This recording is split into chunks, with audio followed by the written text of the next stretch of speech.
Lend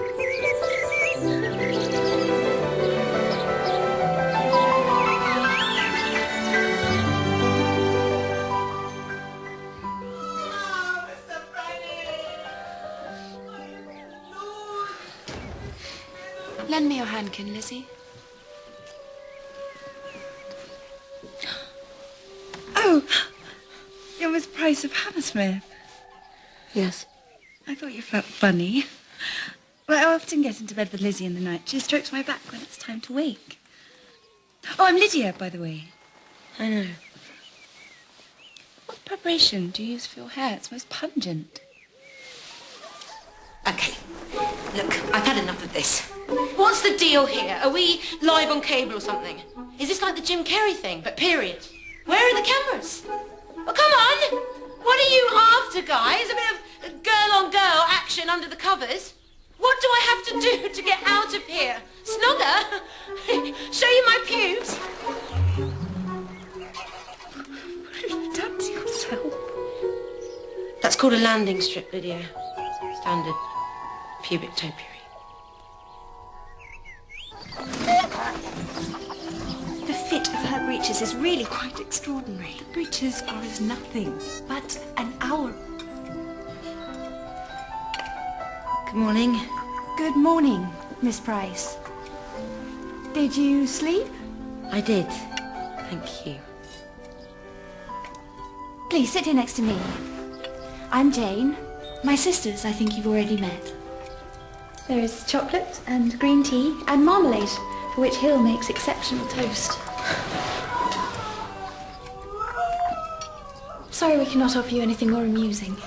It all sounds heavenly. Your tunic, Miss Price, it is what is worn in town this season? I think it very fine. Kitty, you are importunate. I am starved of fashion is all.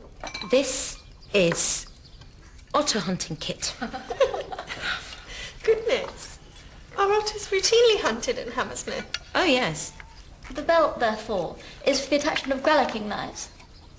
Absolutely. My proper clothes are, coming. Oh, I shouldn't bother. In this house, we may as well take the veil. All Papa has to do, Jane, is call on Mr. Bingley. It's not arduous. Yet to punish us for being flibberty-gibbets, he will not.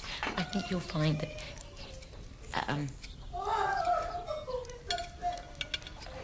My mother, Miss Price, is a little indisposed this morning. I'm sorry to hear that.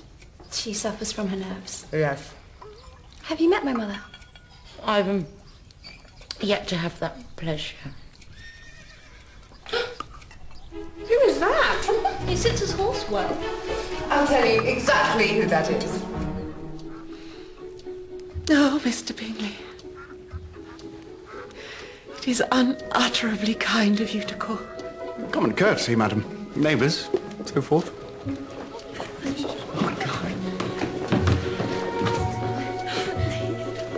Ah, Bingley. Welcome, sir, to the asylum. What, finished already?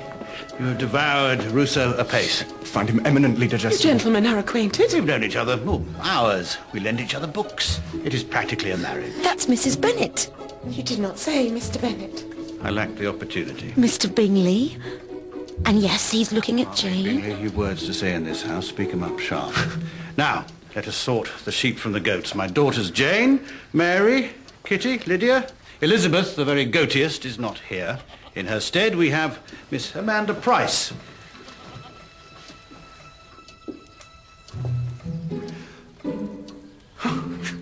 Charmed. Charmed. Miss Price is of Hammersmith. Really? Excellent fox hunting country, I hear. Well furnished with otters. Shush. Undoubtedly. Elizabeth is presently to be found disporting in the otter-strewn thoroughfares of Hammersmith. Miss Price will explain.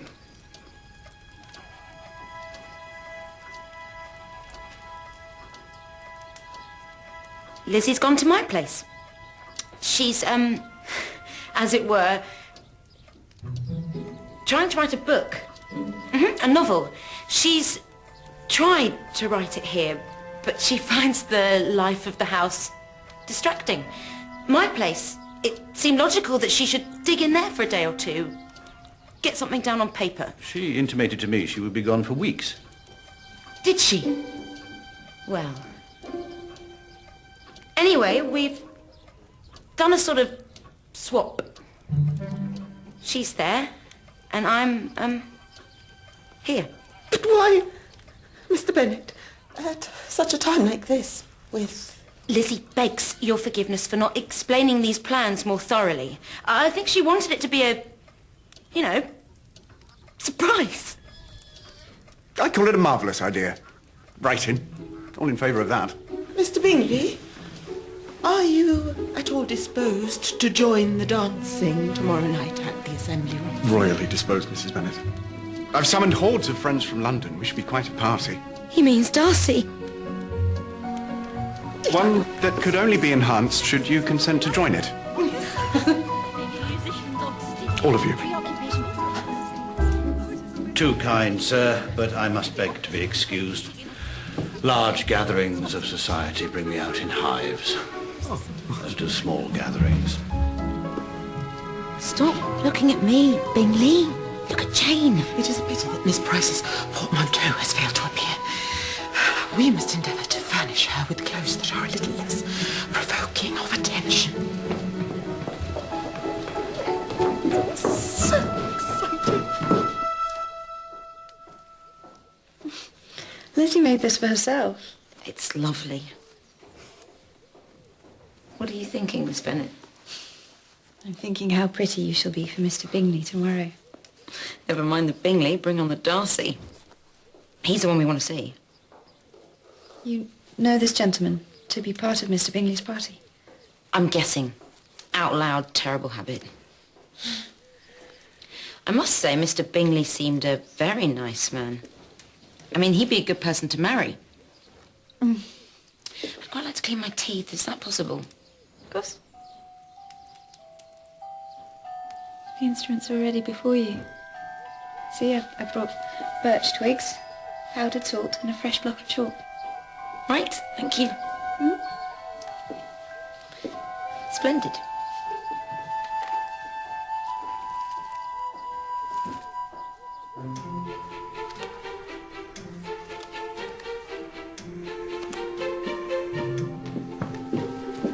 Are we going to church? Does the church have architectural merit? Probably not. But I doubt that's the point of attendance. What is to be done with my brother, Mr. Darcy? He has doubts. A gentleman knows God believes in him. It is his duty to return the compliment. I, however, desire the compliment of your sitting down with me. You would rather stand in church and have all of local womanhood fall in love with you. How we look forward to meeting these fascinating Bennets and Prices at tomorrow's ball. Caroline. But today, you must stay and play cards with your little sister. Poor Charles. Do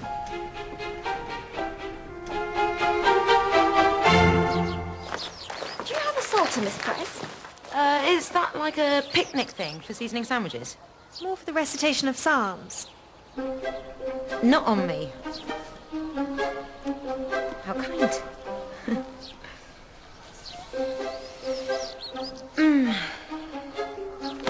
Look, you have to tell me.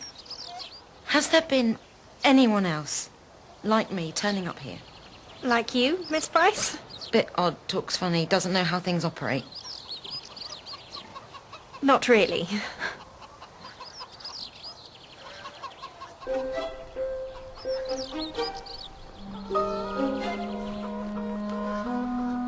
I thought for a minute you were wearing contact lenses. How do you get those ringlets? By the application of hot irons. I'd be delighted to arrange yours if you'd let me. No. I may be losing grip on reality, but I'm still in control of my hair. Ow! Sorry. Just checking. What's a sandwich?